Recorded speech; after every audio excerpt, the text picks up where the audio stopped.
Ladies and gents, boys and girls, welcome back to my channel, and I am so happy to not see your shining faces again because you're on the other side of the computer. And that's just how this works. Let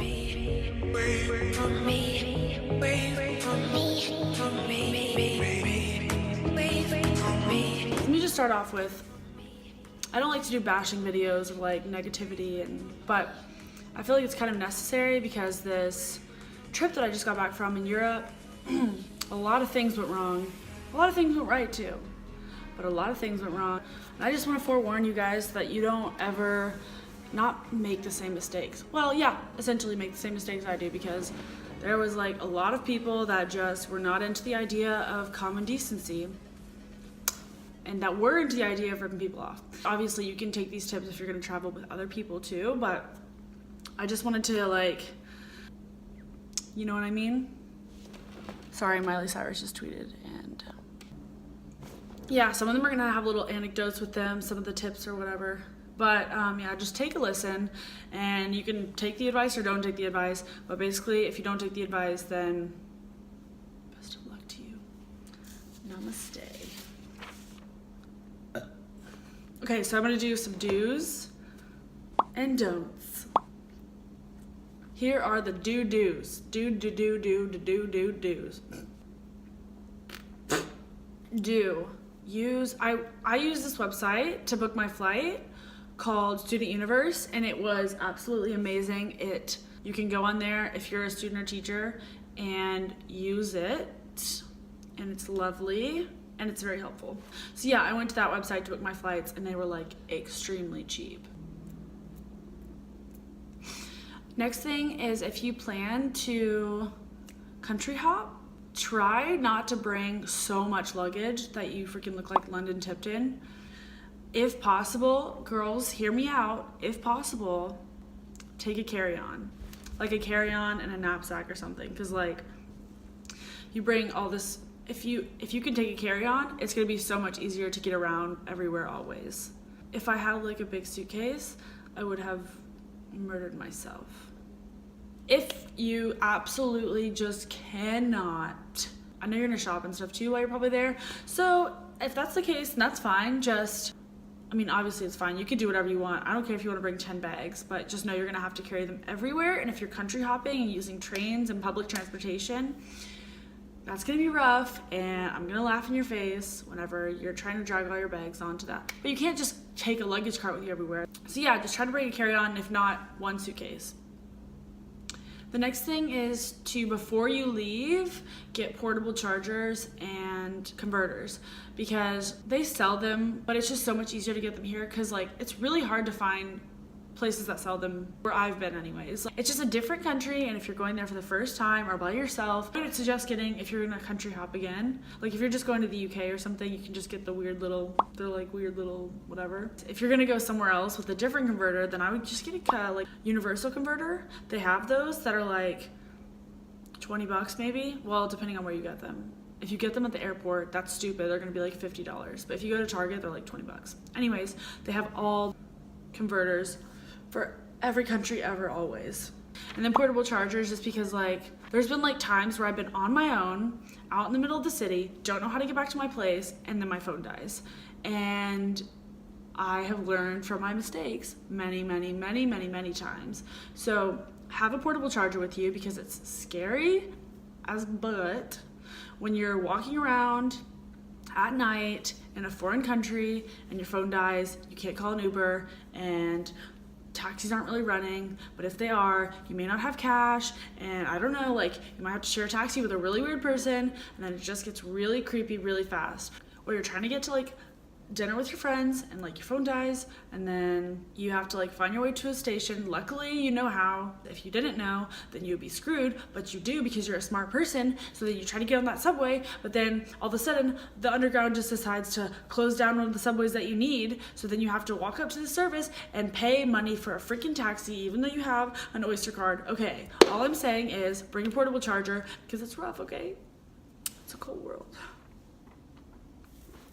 Next thing is before you leave, try to find like what phone plan you're gonna have before, because like what I mean by that is research the best and cheapest option for you based on like how long you're going and your budget and how much you plan on using your phone. Because like I know for my phone service there's like a $10 a day plan, but you don't have to use it every day.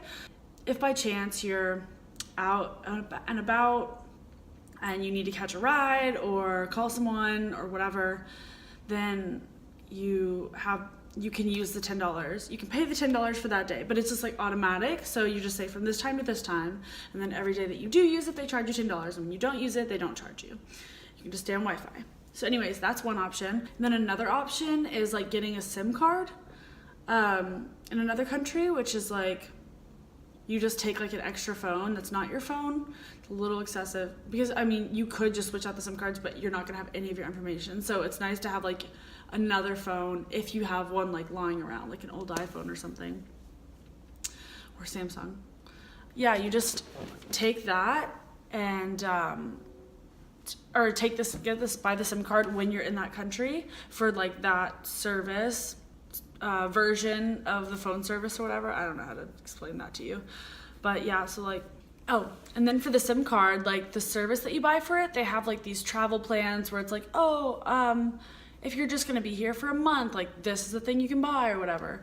So that's another option. And then the last option is just buying like one of those burner phones, the like emergency phones, whatever, just for when you need to call someone or text someone, like the little pieces of poop phones, like they're just the ugliest things ever. Oh, I used to have one in here, hold on. Oh my God, I still have mine in my backpack right here. Stop, I had this whenever I was studying in France. Look at this little piece of, it looks like a calculator, like a tiny calculator. So yeah, this was what I bought, but then I really, because I only used it for, I really didn't need it that much. But if I went back, like this last time that I went, I did the $10 thing. But yeah, like the first time I was out there all summer, I had this, and then yeah, that is all for the do's. Now for the don'ts, the negative stuff, the stuff we hate, the stuff we never want to do, the stuff that makes me mad, the stuff that drove me crazy. Oh my gosh, here we go. First don't get anything non-refundable unless you were like 10,026% sure. Like nothing. Plane tickets, hotel stays, hostel stays, anything. Don't freaking get anything non-refundable unless you are like, there's not a doubt in your mind, because it is the most frustrating thing ever. It's the most frustrating thing ever. Yeah, like my mistake is that like I really wanted this to be a relaxed trip and for me to be able to do whatever I wanted to do the whole time and like change my mind if I wanted to. And that's where I messed up when I was booking things, because like I should have really not booked anything and just played it by ear, because essentially sometimes it would have been more expensive, but not worth it, because I ended up having to, it was not worth it. But anyways, which leads me into another thing, which is don't book hostels before, like if you're hotels, that makes sense, whatever, especially like if you have a family and stuff. If it's just you, really, you don't need to book anywhere to stay beforehand. Like you never know what's gonna happen. But definitely don't book hostels beforehand, because like you don't need to. There's usually plenty of them with space if they have hostels in the area. Like for example, when I was in Oxford, I think they had like one. I didn't know about it because it didn't have a website. It was like MIA. I don't know. Maybe it did have a website. I don't really care. Anyways, the apartment we stayed at was cool. Which brings me to the next one, which is I got my apartment on booking.com. Well, hold on, let me say, don't believe everything you see. You have to research, like, especially on booking.com, they don't do a very good job of monitoring what properties are on their site for like places to stay. So for example, instead of doing like, it's kind of like an Airbnb, but you rent an apartment. Let me tell you a little story.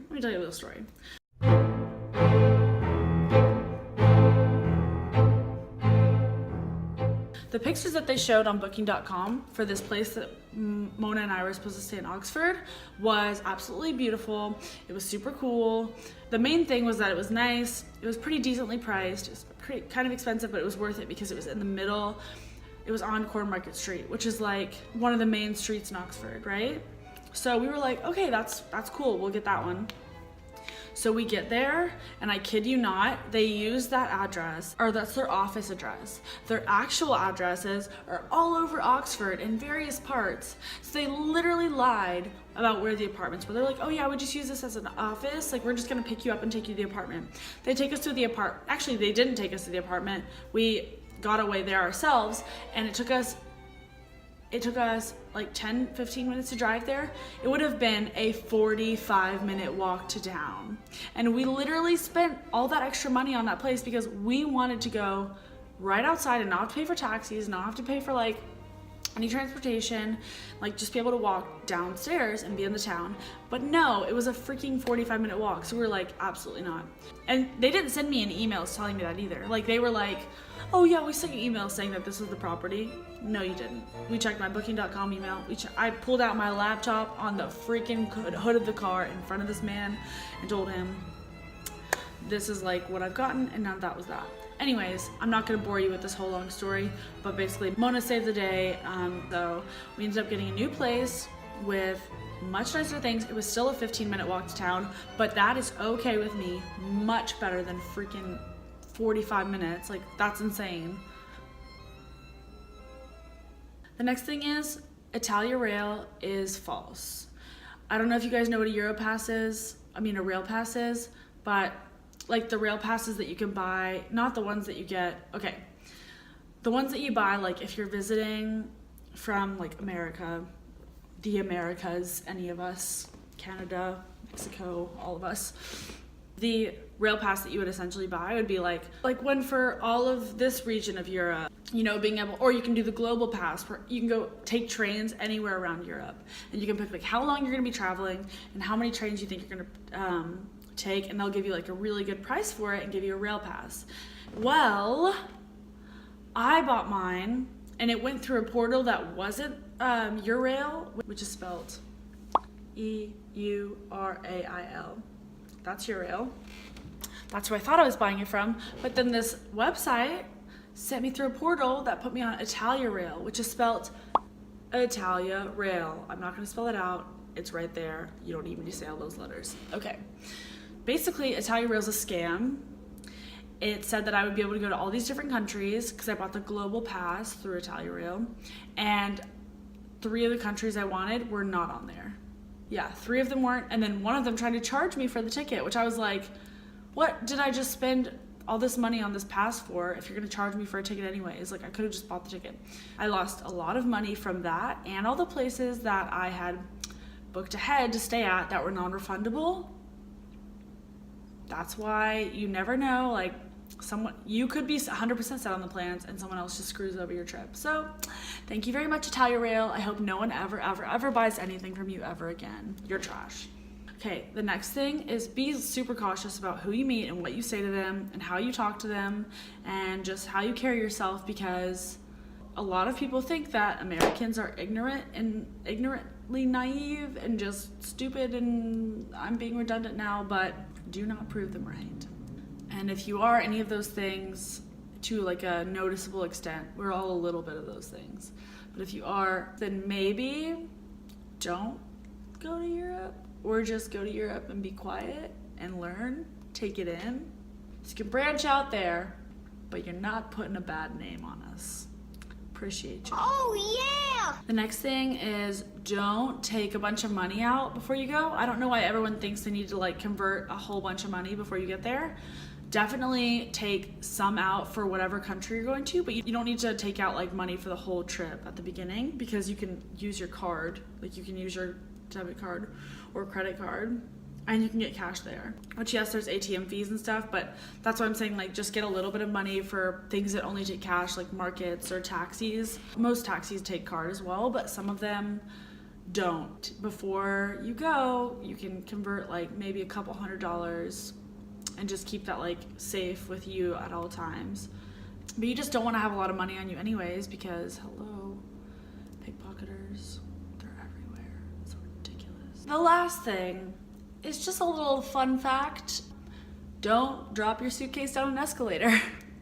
it's gonna make a lot of noise, and everyone on the other side of the escalator is gonna just stare at you, and then you're gonna have to laugh because you can't stop a suitcase. It's just gonna keep going. It's not gonna stop rolling. It's just gonna roll and roll until it gets to the floor, and then it's gonna slide on the floor, and then your handle's gonna break on it because your handle was open because you were holding it when you got on the escalator, and then it fell, and then it got scratched up. So, you know, that's all I'm saying. Just like, try not to drop your suitcase down escalators. Okay, so I hope you guys learned a couple of things, and if you already knew most of that, then super cool. I wanna be like you when I grow up. If you haven't already, please like and subscribe to my channel because I like when you like it.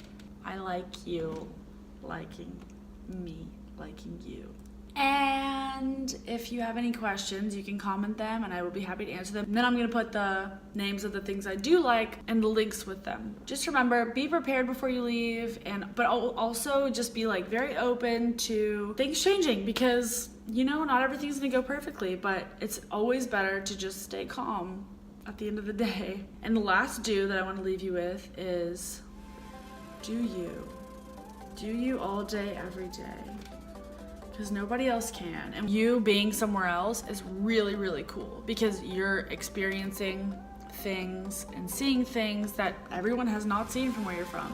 And you're meeting people that none of your friends have met, and they're having an impact on your life, and everyone you meet has an impact on your life. So just be open and be loving and be willing to make changes in your schedule and be willing to brush things off. This trip would have been really rough, but you just have to brush things off and move on, you know, like, what are you gonna do? All right, dumplings, I'm out you.